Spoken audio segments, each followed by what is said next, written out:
温婉是对江南最大的误解。在浙江的角落有这样一座小城，与天险交手，和恶浪搏斗，但在逆境之中，它却造出了最甜美的世界。黄岩，它身上浓缩着无数浙江小城的缩影。那么，究竟是什么让它如此猛，又如此甜？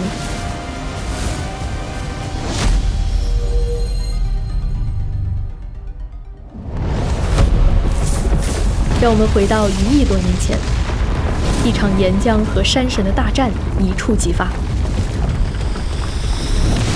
岩浆先发制人，冲出地表，震碎大地，形成东南沿海的巨型火山岩带；而山神则召唤出流水和风，对抗熔流塑造的铜墙铁壁，形成连绵的山脉雁荡山和阔苍山。他们在浙江围结出了一个独立的地理区域台州。在这之中，黄岩这个以山石闻名的地方，将高耸的岩墙凿刻出各异的形状，无峰、一线天、峡谷、悬崖，无奇不有。熔浆和山神的缠斗在这里留下了激烈的痕迹，例如眼前这座山。天下武功唯快不破，熔流的流速很快，冷却后留下了平稳的纹路，从而形成流纹岩。记住这个知识点哦，待会儿要考。正是熔岩胆敢在山神老仙的脸上画出了疤痕，而在天神交战的若干年后，一群勇猛的人将和这番崎岖天险再度交手。唐代末年，中原干戈纷扰，人们南下逃难，他们在平原不足37.1%的山区里劈山开路，组成若干条总长超过9万米的驿道，在山谷之间回环往复，沿着山脊贴着溪涧，把关口和村落串成线。眼前这个不足半米的逼仄缝隙，仿佛现实版的桃花源记。这里是富山大裂谷的一线天，岩石在这里崩裂，人却在这里逃出升天。独立的地理单元，山多地少的格局，接下来该怎么办？唯有面向大海。因此，大黄岩的故事从海边展开。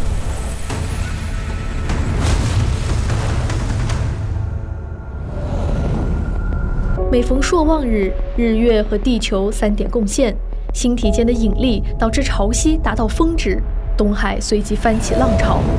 而台州湾由于水道急剧收窄变浅，潮波的能量被瞬间集中，导致潮位迅速推高。强大的水压让潮水逆流涌入永宁江，反噬陆地。有记载以来，黄岩共发生了138次大型水患，南宋时期平均每年都要发生一次。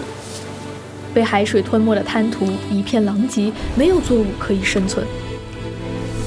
但黄岩人怎会认输？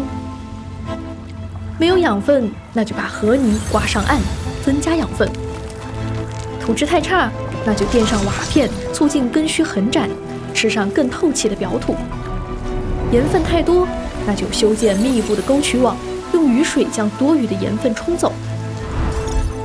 就这样，他们破天荒地在盐碱地里种上了蜜橘。而面对秋冬海风的凛冽刺骨，黄岩人将深山中的生姜用到了极致，一口辛辣沁入心魂。姜奠定了黄岩人的口味，也奠定着黄岩人生猛凌厉的风骨。他们就像东半球的凯撒，我来，我见，我征服。修水闸，修关河，修灌溉系统，修水库。贫瘠的山地硬是变成了黄岩熟台州族的浙东粮仓，也因此数不胜数的璀璨文化渡江而来。宋符、宋瓷、宋茶跨入大海，宋学、宋系、宋代建筑构造在此生根。人才和商贸让家乡书院兴起，黄岩文脉昌炽。仙鹤飞入洞天福地，道教也在此生根。黄岩成为了东海岸上镶嵌的明珠。而在开山劈路、驯服大海之后，黄岩人的下一个目标是打造最甜的世界。1949年的冬天，新中国的代表团第一次出访苏联时，给斯大林递了一只橘子，说这是中国最好的橘子。斯大林品尝后说道：“这是橘中之王。”是的，中苏领导人手里的正是黄岩蜜橘，凶恶土地上生长出来的超甜品种。还记得1分40秒的知识点吗？它就是橘中之王超甜的秘密。上亿年前的火山不会想到，它所形成的流纹岩风化成了土壤，因为适中的 pH 值、丰富的矿物质和良好的排气性，成为甜物的最佳生长地，为它在百舸争流的商战中劈开了新的生猛狭路。去皮、分瓣、清洗、装罐，黄岩的甜被压缩进五花八门的水果罐头，传送到了世界各地。作为占据全球罐头市场份额近15%的黄岩，每7到10个罐头里就有1罐来自这里。而在这甜蜜的挤榨之外，黄岩更以其精密的技术折叠出了一个新的世界，那就是机器之母的世界。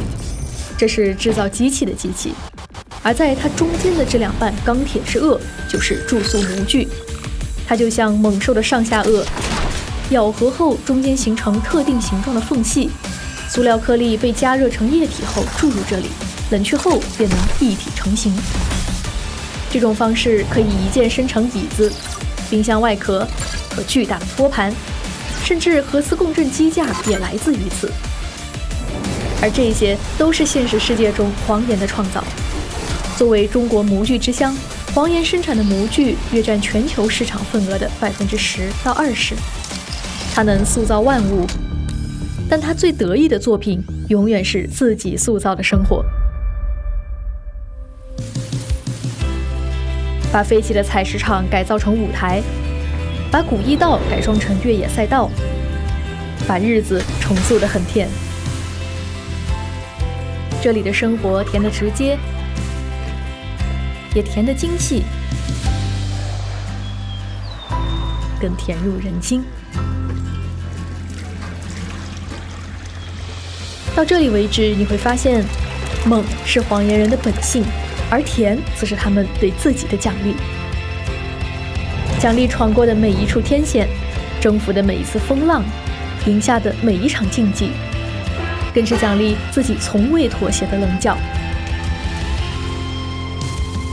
而这就是浙江黄岩，里里外外又猛又甜。